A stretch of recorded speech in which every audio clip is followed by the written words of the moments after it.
No one was harmed in the filming of this sequence. The shit you and your friends do in a pub is what I do and somehow get paid for it. That's my natural hairline there now. Comedians we're very judgmental. I don't really think that the American people are more polarized now than they were 10 years ago.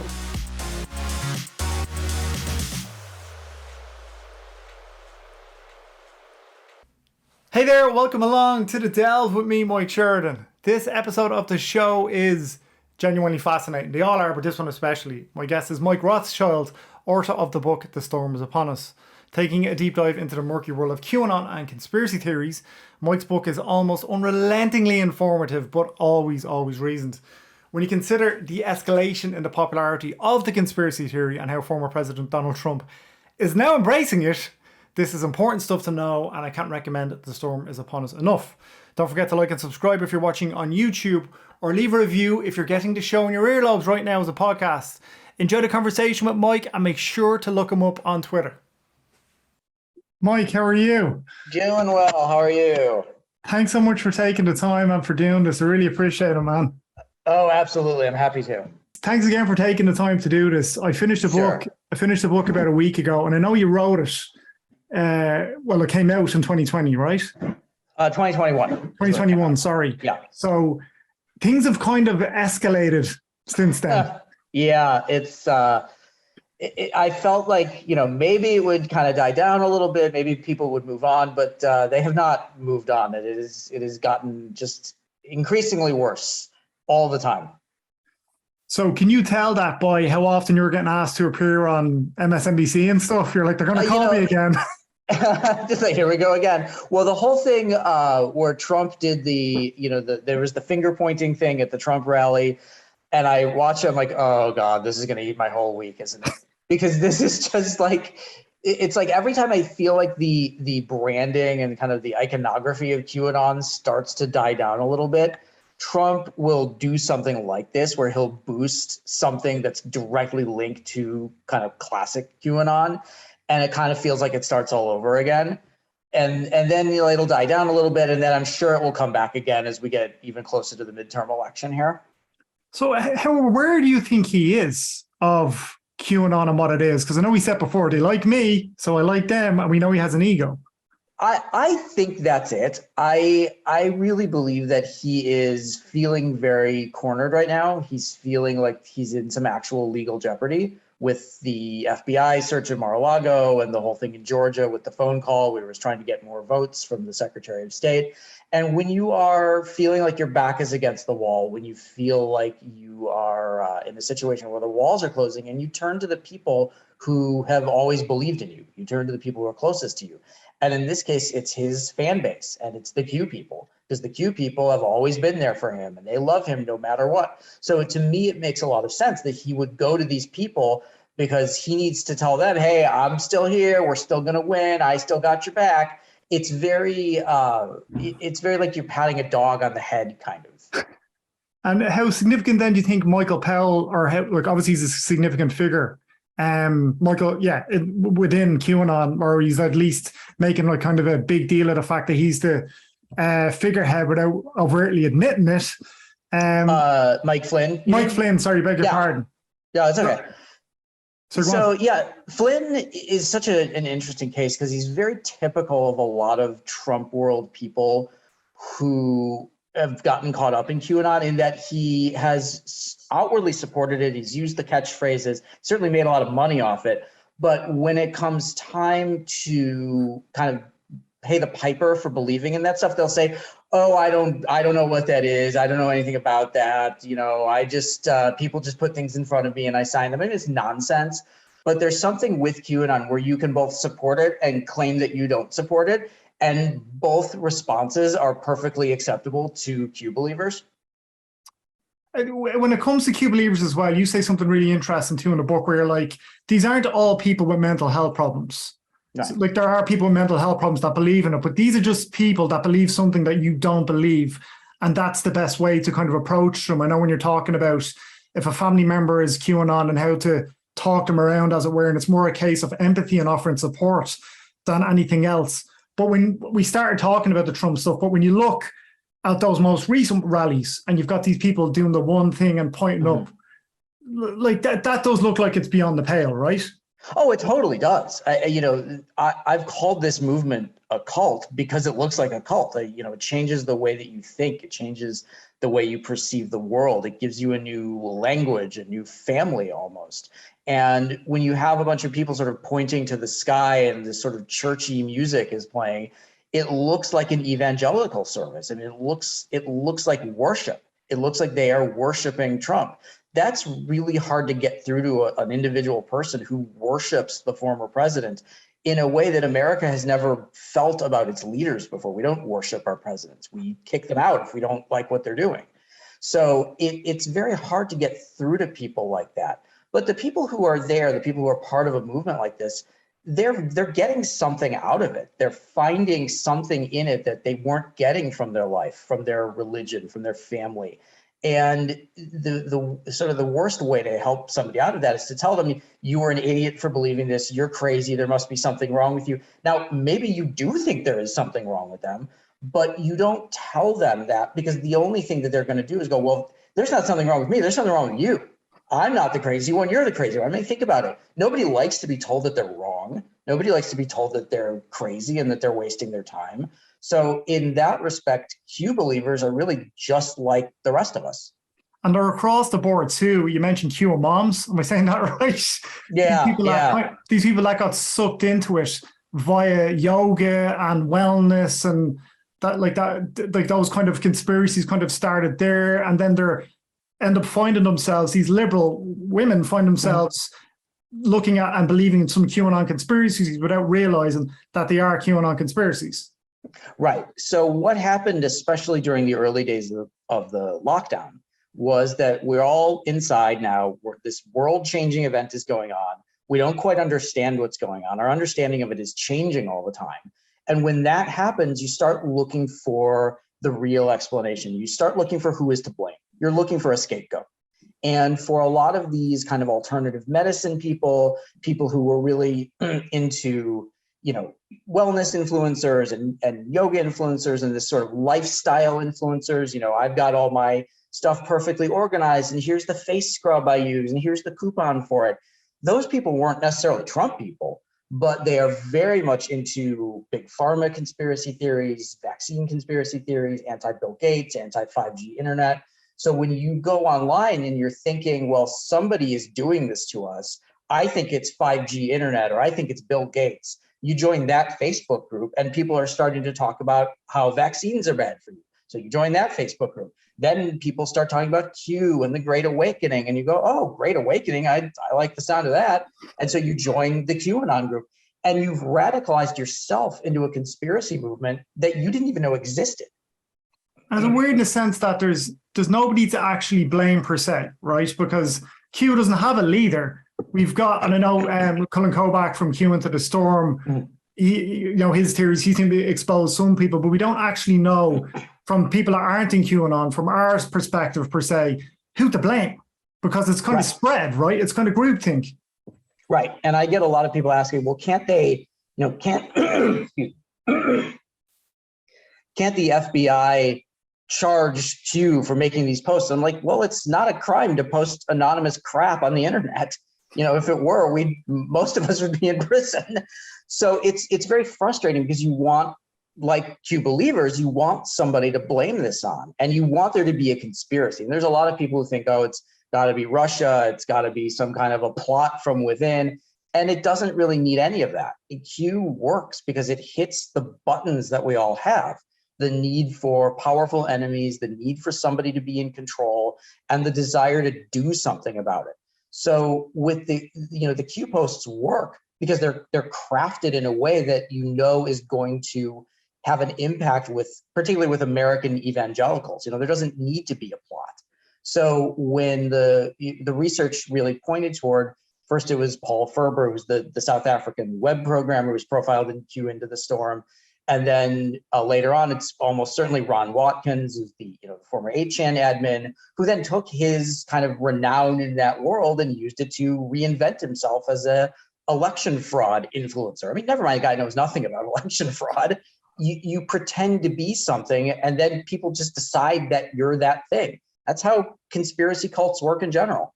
And it's across the board too. You see different percentages of the number of people that believe in this or that believe in some QAnon conspiracy theories. I think the last one I saw was about 70% for Americans, a quarter of people in the UK possibly believe in it.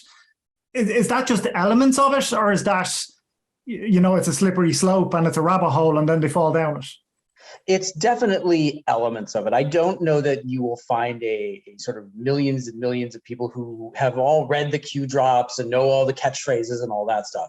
But the mythology of QAnon, the sort of basic elements of it, that the all-powerful deep state, bankrolled by the Jews, is running the world, and there are secret pedophiles, and they rigged the 2020 election, they created COVID, and the vaccine will kill you. That stuff is like orthodox Republican doctrine right now. You can't really find any kind of real success in the Republican Party unless you think the election was stolen and masks are face diapers to denote that you're a slave and all this other stuff. Like, you can't just be a Republican and say, yeah, you should get vaccinated and wear your mask indoors and Joe Biden won the election.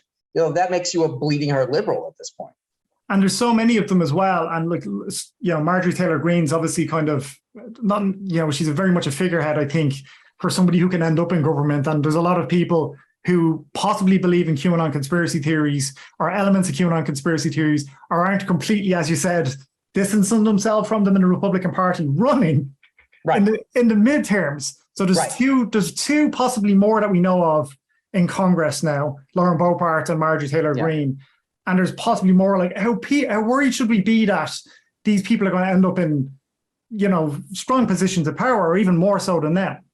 Oh, I'm extremely worried. This is the thing that I'm probably the most concerned about. The idea that a few believers might commit some sort of violence if Trump is indicted. I mean, that certainly is something I'm concerned about.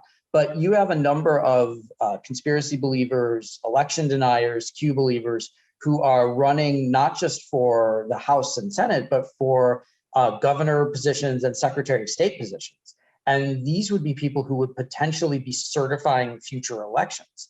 And there are 3 or 4 Secretary of State candidates who are in very battleground states that could go either way, who have denied the validity of the 2020 election since it happened, and who have said that they will not certify a Democrat if a Democrat wins in 2024. They're basically deputizing themselves to pick who wins future elections. And they haven't won yet. And, some of them are not doing that well in the polls. But the fact that any of these people are in a position to subvert the machinery of American elections is really quite frightening to me.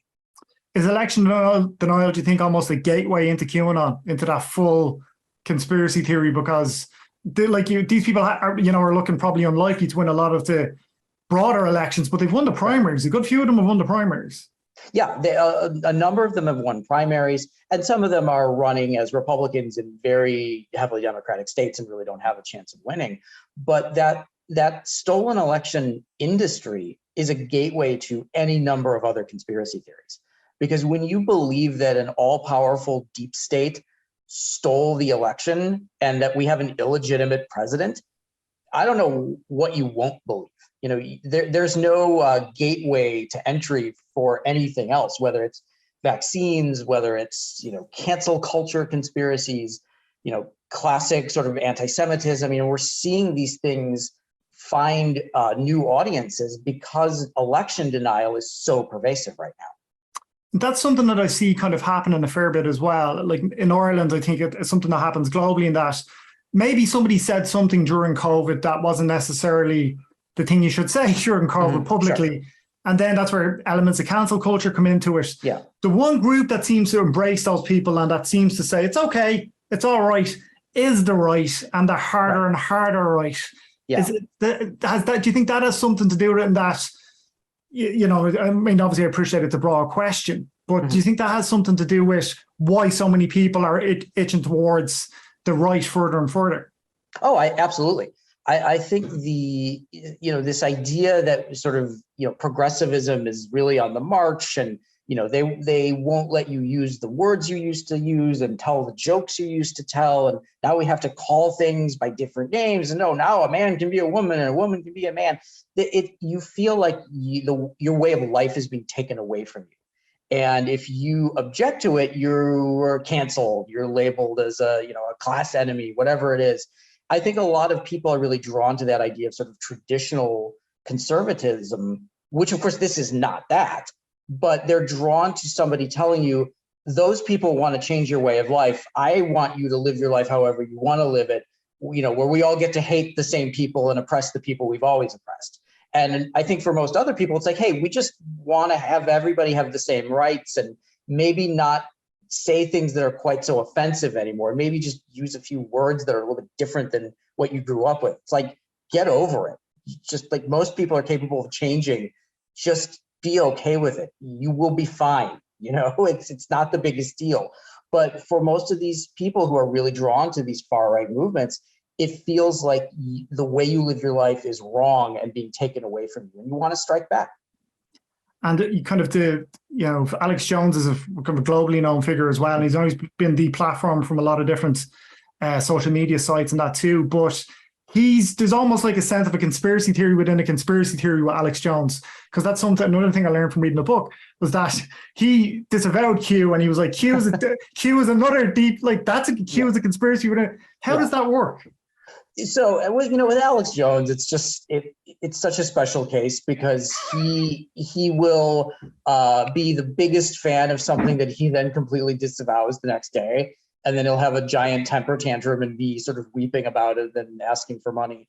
I think he latched onto Q because he knew that he could get Q people on board his show, and Q people were very into what he was doing. And there was a big response when some of the early Q influencers went on InfoWars. But then I think he realized, hey, this movement doesn't actually need me.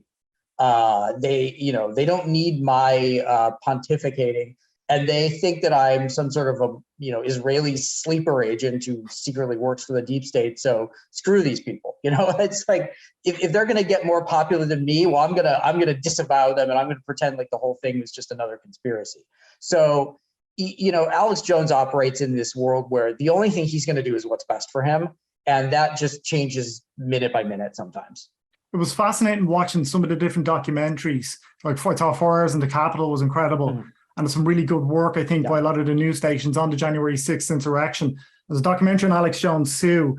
And it's watching him and watching these different groups within the insurrection, people that went into the building, people that didn't, people that wanted to be violent and people that didn't. It was like almost like it was this little kind of look at that broader world and different spectrums.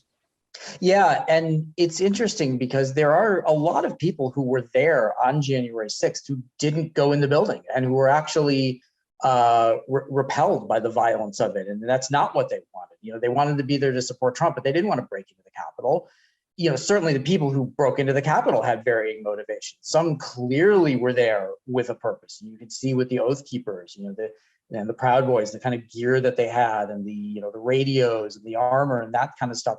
But then you had people who were just milling around taking selfies, and we're just like, oh, we got in here. What do we do now? And I think it really goes back to that point of there not being a unified conspiracy behind all this. This is not one grand plan. A lot of this is just people making things up and trying to extract as much money as they can from it. And a lot of people just going along for the ride. There is no unified command here. There's just a bunch of people who are all in this for their own purposes. And is there worry then that the people could lean towards violence in terms of recruitment and the Oath Keepers, the Proud Boys, that they could look to people that are maybe believing the Q stuff that may have been otherwise harmless, but have that kind of anger weaponized by the Oath Keepers, by the Proud Boys, by these people? Is that the real danger there? I think it's one of the big dangers. And for a long time, a lot of the sort of militia types, the Oath Keepers and sort of more traditional right-wing militias, they really looked down on QAnon. They thought it was just, a bunch of boomers on their couch, making memes while, the rest of them were out training in the woods. But I think with January 6th and sort of the uptick in general of extremism, I think there is an opportunity by groups like the Oath Keepers and some of these other militias to say, hey, you want to do more than make memes? Come and join us. You're angry. You want to take it out on somebody. Let's work together. So I think some of those barriers between these different groups have really started to dissolve.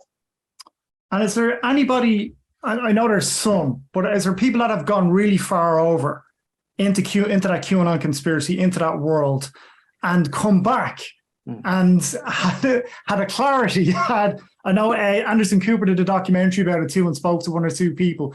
But is that common that people come back and it's almost like they've come out of a haze? It's very uncommon. It's very hard to find people who will talk on the record about having left QAnon behind. It's still a very new movement. It's still really growing in a lot of ways. And there isn't the infrastructure there of people who've gotten out who are now speaking out without fear. It's not like a lot of former cult movements. It's not something like, multi-level marketing or Scientology, where you have a lot of people who've left it and are now talking about their experiences very freely. I think with something like QAnon, there's still a lot of embarrassment. There's still a lot of, nobody I know will talk to me anymore. How did I get here? I'm alone. And I think we are really in the very beginning stages of trying to figure out how to help people, how to help people get out of these movements and not backslide into them. Because that's what happened at Pizzagate, right? Guy turns up an hour 15. Yeah. Realizes it's ridiculous. The place doesn't even have a basement, never mind a basement where they're keeping children and doing these horrible things, and walks out with his hands up. Yeah, I think with him, he realized that I was fooled. I've been had. I fell for this and there's nothing here. And it goes back to that human desire to not want to feel like you are a fool, to not want to feel like you got tricked or scammed. People stay in these kinds of movements because it's in some ways it's easier than going back to your family and friends and saying, yeah, you were right. This was a con and I wasted my time and I'm sorry. That's a really, really difficult thing to do. And that's where the idea of not belittling these people, not mocking them, as ridiculous as some of this stuff is, belittling people and kind of, trying to insult them out of this, it only drives people deeper into it. And that's something that I see happening again from the outside looking in here in Ireland, that something like a Trump rally. We'll get journalists going to Trump rallies and we'd call it taking the piss here, Mike. But they're kind of mocking people to their faces a little bit that are there to support Trump. That just pushes people further and further away from any possible sense of engagement, right? I really think it does. I so understand the appeal of going to these rallies and confronting these people, mocking their ridiculous beliefs. But to these people, it's not ridiculous. It's their life. And they're not in on the joke. It's not a joke to them. It's real. And the hardest thing to do is to treat these people with some kind of empathy, because a lot of them, frankly, really don't deserve it. But if you want them to come out of it, if it matters to you to get somebody close to you out of a movement like this, you've got to have some kind of sympathy for what drove them into it and what they get out of it that they're not getting for the rest of their life. I don't want to keep you too much longer. I appreciate the time, but Trump is only going to ramp this up, right? He's seen a response he's getting. He's walking out to the music and then saying, that's not the music, that's just library music. So it's only going to keep escalating, right? It is absolutely going to keep escalating. Trump on Truth Social is unhinged, even in a way that he wasn't on Twitter. With Twitter, at least there was some kind of barrier of, maybe it was people were around him and said, hey, Mr. President, you maybe don't want to tweet that. But with Truth Social, it's nothing but his fans. There's nobody else on Truth Social except diehard Trump people and the journalists who cover diehard Trump people, which is a whole other problem. But he's feeling like he's with people who are safe. And when you feel like you are with people who are safe, your guard's going to drop a little bit. And maybe you're going to say that thing that you're not going to say in public. Now with Trump, there's so little separation between private Trump and public Trump. But this is going to get worse. This is going to escalate as the midterms approach and then as 2024 approaches. And I really don't have any expectation that he will not run. I think he'll run again. And if he runs again, he'll be the presumptive nominee. And we're just going to go through this again, louder and dumber for everybody involved. How do you think the media should cover it? What's the best way of covering it? It's really hard because there is that tendency to gawk at it and say, oh, you won't believe the stupid thing Q believers did this week. And I don't find that to be helpful at all. I think with Trump, you have to cover that he's saying this, but I think you have to cover why he's saying it. What is he getting out of this? What is the relationship that he has to these people? What are these people going to do when he says these kinds of things? I think just writing it off as, oh, he's on a bender tonight, that doesn't help anybody because he's clearly doing this for a reason. You know, everybody does things for reasons. You know, even Trump, who seems completely, a slave to his id, he does things for a reason. There's a purpose behind it. So trying to figure out what that purpose is, how do we counter this to the people who are vulnerable to the messages is very important. And I think just seeing it for what it is, these are the statements of a demagogue. It's no different than when a fringe candidate would go on the radio in the 30s and say anti-Semitic things. It's no different than a self-published pamphlet in the 1960s. These things get through to people. People want to hear these things. And I think understanding what it is that people get out of this and why it matters to them is really the best way we can cover Trump and QAnon right now. I think you're dead right, Mike. Thanks so much for the time.